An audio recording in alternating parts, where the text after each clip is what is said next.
Okay, so for the Pilot EXL, you have your leather wrapped steering wheel. You have your leather trim seats. And on the left-hand side, you have your memory seating option. So what you're gonna have to do is fix the seat to your liking, fix the steering wheel to your liking because it is telescopic. There's a little latch under there that you unlatch. And then you also have to fix your side mirrors because the memory seating also remember your side mirror position. And at this point, whenever you're ready, you can just hit set and then profile 1. Or let's say you want to program it because you're the secondary driver, you can just hit set and then profile 2. Okay, so here you have your one-touch moonroof. I'm gonna open it up. And at this point, to control it, you have to use the controls right here. So to open, push towards open, and it opens up.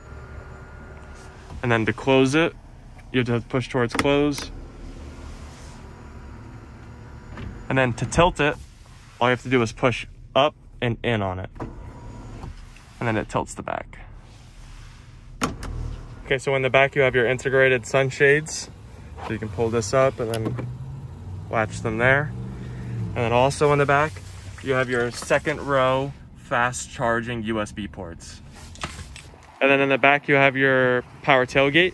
So if you go up and there's a little rubber piece you touch right here, push it in, tailgate opens by itself. And then to close it, you have a little button right here. So if you just tap it, it closes.